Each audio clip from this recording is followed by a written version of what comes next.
Good morning, everyone. Today's session is on the unit is contract law, and we will be looking at the assignment discussion today. My name's Shazia Khan. First I'll give you an overview of the learning outcomes that we've done, and then we'll go on to the assignment discussion in regards to that. So in the first one, we looked at the learning outcome 1, which was to understand the principles and the formation of an agreement. We looked at the key principles of contract law, such as the validity of a contract. We looked at the ways that a contract can come to an end. We also looked at what a contract is in regards to learning outcome 1. We looked at the 7 elements of a contract. We looked at what is a contract law and what does it aim to do. What's an agreement in law and what's the difference between an agreement and a contract. We looked at standard form contracts. We looked at the advantages and disadvantages of agreements and contracts. We also looked at distinguishing between what an offer was and an invitation to treat. And we looked at case examples in regards to that, such as Partridge and Crickington, and the Pharmaceutical Society case, which is a really important case in regards to identifying if there's an offer or invitation to treat. We looked at identifying the legal rules applicable to an acceptance of an offer. We looked at the case of Harvey and Facey, and that covered learning outcome 1. Then we went on to learning outcome 2, which was to understand the rules that govern the content of a contract. And in that one, we looked at the key terminology, which was what a term is, what representation is. And we also identified the difference between a term and a representation with reference to legal authorities. We looked at express terms and we looked at implied terms as well. And we looked at 4 categories of implied term, and we went through each one. So the first one was implied by fact, second one was implied by law, and thirdly implied by custom, and fourthly implied by trade usage. And we went through each of these with reference to case law as well. Then we looked at distinguishing between what conditions, warranties and inanimate terms was, and we looked at case laws such as Sperling and Bradshaw 1956. We then went on to look at statutory rules, and we looked at the unfair terms in consumer contract regulations 1999, and that covered mainly learning outcome 2. We then went on to learning outcome 3, which was to understand the elements that may affect the validity of a contract. Again, we looked at what that was, and we looked at the actionable misrepresentation, so the elements of misrepresentation. We looked at the different types of misrepresentation. So you've got fraudulent, negligent, innocent misrepresentation, and we looked at case law with examples to that. We looked at cases such as the Thomas Witter Limited case and TBP Industries, and we looked at the With or Flanagan case 1936 and the importance of these cases. We then went on to, in learning outcome 3, to look at the development of the doctrine of duress and why it was so important in regards to contract law. We looked at duress to goods. We looked at the illegitimacy of pressure. So if someone puts pressure on you to get through a contract, it's, is that a contract or is it through duress? Then we looked at the remedies available for fraudulent, negligent and innocent representation. We looked at restituti de integrum with reference to cases, third-party interests, and then we looked at the effects of misrepresentation and mistake on a contract. We looked at rescission, contract law, remedy, misrepresentation, and then finally, just before the final one, we went on to learning outcome 4, which was to understand how a contract can be discharged. We looked at different ways in how a contract can come to an end, because, you know, there are different ways, such as performance, by agreement, by breach of contract, and by the law frustration. We also looked at each one in depth and looked at case law. We looked at remedies for breach of a contract.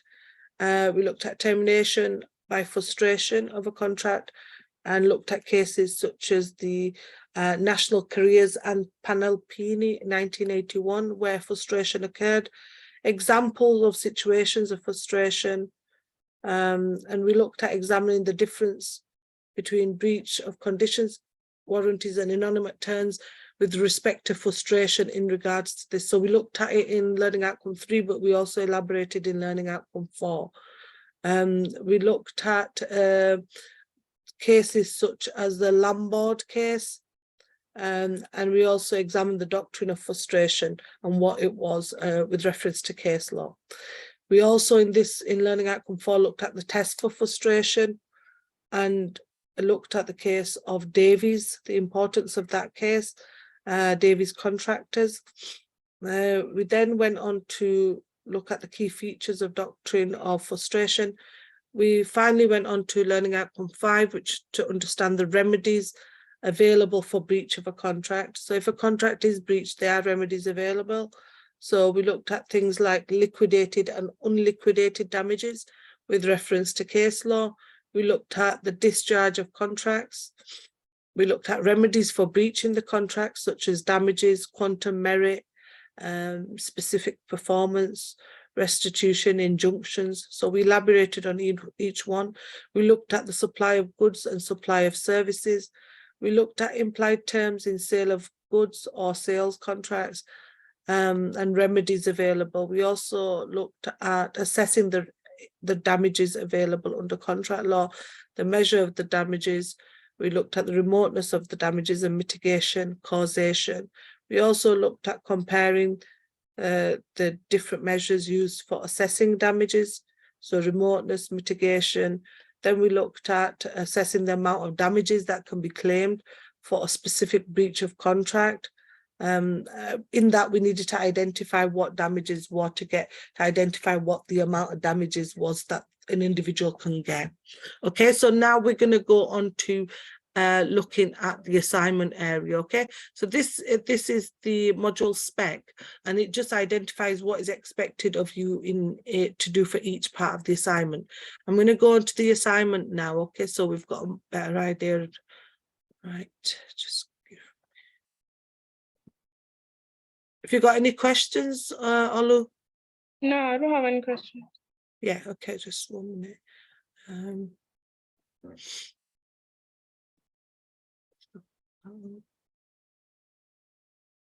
Just going to share the assignment with you now. So the videos on Learning Outcome 1, this was just a basic summary and overview of what we've done, but the videos are on Moodle for you to have a look at. So Learning Outcome 1, 2, 3, 4, and 5, okay? So the contract, the unit is contract law, level 4, 30 credits, the assignment, okay? So you are trainee solicitor in BLLP. Your supervisor has asked you to advise on a number of contractual matters relating to one of the firm's clients, Mr. Wilson. So the number 1 is the sale of paintings. Last year, Mr. Wilson inherited 2 paintings from his uncle. He does not particularly like the paintings, and on Monday places the following advert in a local newspaper. For sale, 2 paintings, circular 1950s, price negotiable. The advert contains a photograph of each painting and Mr. Wilson's email address. Mavis sees the advert on Tuesday. She thinks that the paintings are by the famous artist Dale Salvadori, and immediately sends an email to Wilson saying that she will pay £200 for both of them. Wilson emails back on Wednesday morning saying that he will accept £200 per painting, and that Mavis should communicate her decision no later to him than by Friday morning.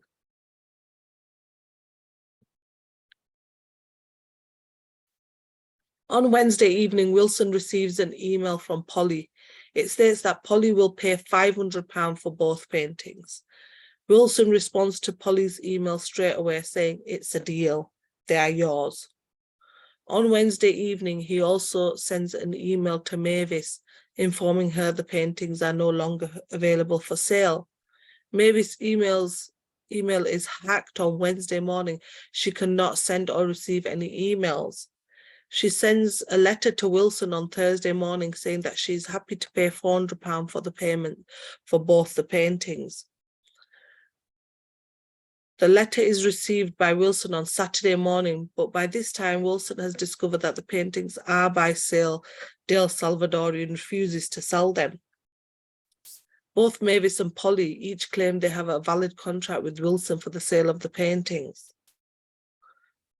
In the first task, okay, you will need to produce a written advice on each issue for the supervisor to consider in the cases of Mavis against Wilson and B, Polly against Wilson, using the information provided. You must ensure so that you distinguish between an offer and invitation to treat, which is AC 1.1. The second bit of it is you must identify and explain the legal rules applicable to the acceptance of an offer, which is AC 1.2. Okay, so are you okay with them so far? Yeah. Yeah, okay. Number 2, Green Cottage and related matters. Wilson wants to open a boutique hotel. He buys Green Cottage for £300,000 and on 1st of February hires a construction company called Build It Perfect, BIP, to carry out the refurbishment. Under the agreement, BIP needs to complete the work by 1st of May for a fixed price of £50,000. On 1st of May, BIP informs Wilson that they are experiencing financial difficulties and that unless he pays them an extra £20,000, they will not complete the work by the agreed date. Wilson is furious. If the work is not completed by 1st of July, he will need to postpone the opening of the hotel and cancel the bookings. Therefore, he reluctantly agrees to pay BIP the additional £20,000. BIP completes the work by 1st of July. In this task, you must continue to provide written evidence in the case of Wilson and BIP for your supervisor to consider. In the written advice for Wilson and BIP, using the information provided, you must ensure, firstly, that you assess the requirements for valid consideration, which is AC 1.3. You must assess the development of the doctrine of duress, which is AC 3.3. And then your supervisor is pleased with your work today and has set up a meeting with you to discuss certain points of law. You know you must be prepared for this meeting, as a supervisor will have high expectations of your discussion. Now, this is extension activities for extra marks. For a merit, you must make notes for the meeting which critique the significance of practical benefits as consideration, AC 1M1. Then for the distinction grade, your notes must also include assess the limitations of William and Ruffy's case 1991 in relation to the promise to accept less, which is AC 1D1. Okay, so do you understand that? Yeah. Okay, so make sure that when you do your assignment, you have your name, your college ID, your unit that you're doing, you're using Harvard referencing, and you're doing it in the order that the assignment is, okay? So you will look at the first elements, and then if you want to do merit and distinction, do this, but put heading for each one. So if you're doing assessing the requirements for a valid consideration, put that as a heading, okay? So it's clear to the person reading it that they're able to understand what you are doing and what elements you have covered. So it could be that you've covered merit and distinction, but you've not made it clear. You need to make it clear with the heading, okay? So Okay. just put the question bit, like critique the significance of practical elements. Just put that as the heading, so you know AC1M1. Put it as that, okay? So Yeah. for B, Wilson orders £30,000 for new made-to-measure furniture for the boutique hotel from Darkia. Darkia is to deliver the furniture on 1st of July. Darkia delivers the furniture on schedule, but none of it is of all agreed dimensions. So it's not the right sizes and stuff. Wilson sends it back and wants Darkia to refund him the £30,000 he paid for it. Darkia refuses to refund him, bringing to his attention the following clause contained on the last page of their contract, which was duly signed by Wilson. So the clause in the contract was clause 47, no refund under any circumstances.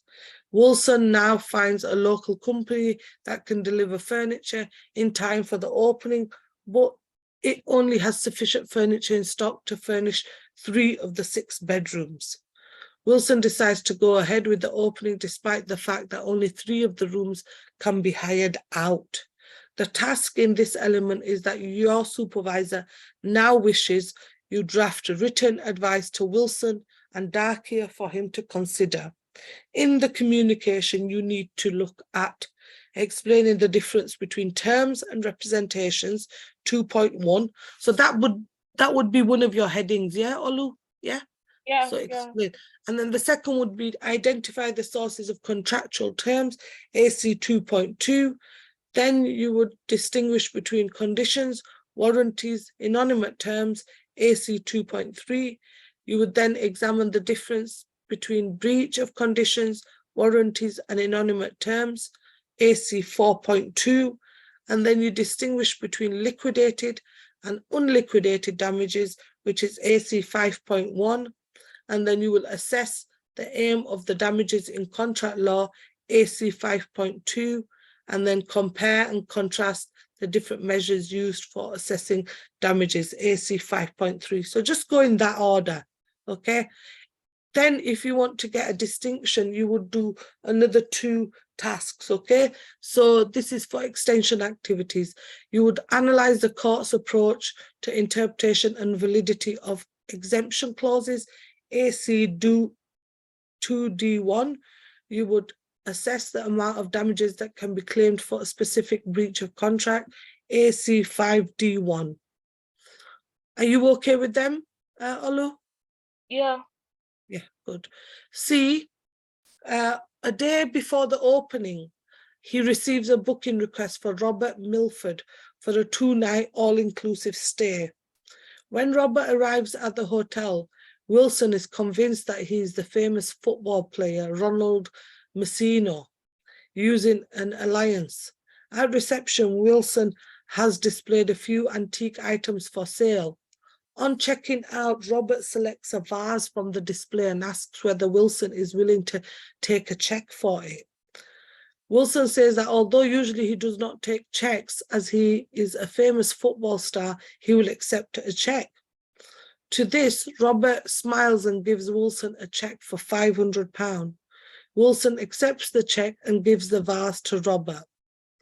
When he goes to the bank to cash in the check, he's informed that the check is a forgery. Wilson manages to trace the vase to Cam, who had paid Robert £700 for it and refuses to give it to Wilson. The task that you need to complete for this is that in the written advice to Wilson and Cam, using the information provided, you must identify the elements of an actionable representation, which are AC 3.1. You must differentiate between fraudulent, negligent, and innocent misrepresentation, which is AC 3.2. And in order to do the extension activities and get a merit, you must do the additional. You must examine the remedies available for fraudulent, negligent, and innocent misrepresentation, which is AC 3M1. And you must contrast the effects of misrepresentation and mistake on a contract, which is AC 3M2.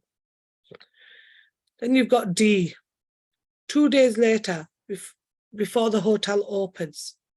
Sandra, who was contracted by Wilson to sing at the opening night, phones to say that she will not be performing because she has broken her leg and cannot travel.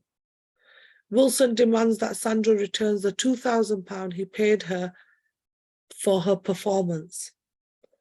The task in this one is that in the written advice for Wilson and Sandra, you must ensure you explain the different ways in which a contract can come to an end.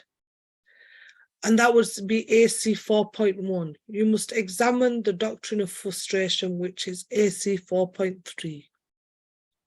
Okay, so these are all the tasks you must do, but make sure when you're doing the tasks that you give the advice to the person as well, okay? It's important that you advise them. So if you're saying that, you know, the different ways where a contract must come to an end, you're advising, you know, Wilson or Sandra in regards to whether the contract has come to an end when Sandra didn't attend and he paid her the £200. And then you're looking at the doctrine of frustration. So apply the written advice that you're doing in each task to the scenario, but also to the tasks that you're doing. Yeah, okay. Okay, make sure the tasks that you are doing are all headed with which task you are doing, okay? It just makes it clear for the person reading it. And then what if you're trying to, you know, identify that you are, you know, getting the merit or the distinction or a pass. These are some of the guidelines for assessors in regards to what you are expected to do in the cases, and what you are expected to look at, what kind of cases. So the learners should produce detailed notes that differentiate between an offer and acceptance. They should apply the relevant cases such as Partridge and Crinnington. Notes should consider the issue whether Mavis has made an offer, like I've just mentioned above, that you need to, you know, identify if she's made an offer or not. And notes should also detail the acceptance. Throughout this, you need to be using, you know, you need to be using a Harvard referencing, you know, system, because that's the main system to use. Then 1B, you're looking at Polly and Wilson. And here you need to look at the issue of acceptance. And you need to look at the cases such as Thomas and BPP solicitors and the revocation of the offer. In 2A, Wilson and BPP, you need to look at the written advice that you need to give, validity of a promise, consideration, and you need to look at the benefits of consideration. You need to look at cases, and you need to look at the doctrine of duress. Then 2B, Wilson and Darkia, again, you need to look at the Sale of Goods Act. You need to look at implied terms, express terms. So it gives you what learning outcomes and what you need to cover here, which is quite clear in regards to what you need to cover. And you can get access to, have you got access to the assignment? Yeah, Olu? I do. Yeah, I have it. Have you been on Moodle to listen to all the videos as well? I haven't listened to all, but I've listened to some. Yeah, okay. And in regards to doing the assignment, would you do the extension activities as well at the top? Yeah, I'm going to do the extension as well. Yeah, but make sure, you know, like I said, make sure it's clear so that, you know, if I'm marking it or anyone else is marking it, it's clear that you can see that you've covered, you know, each heading.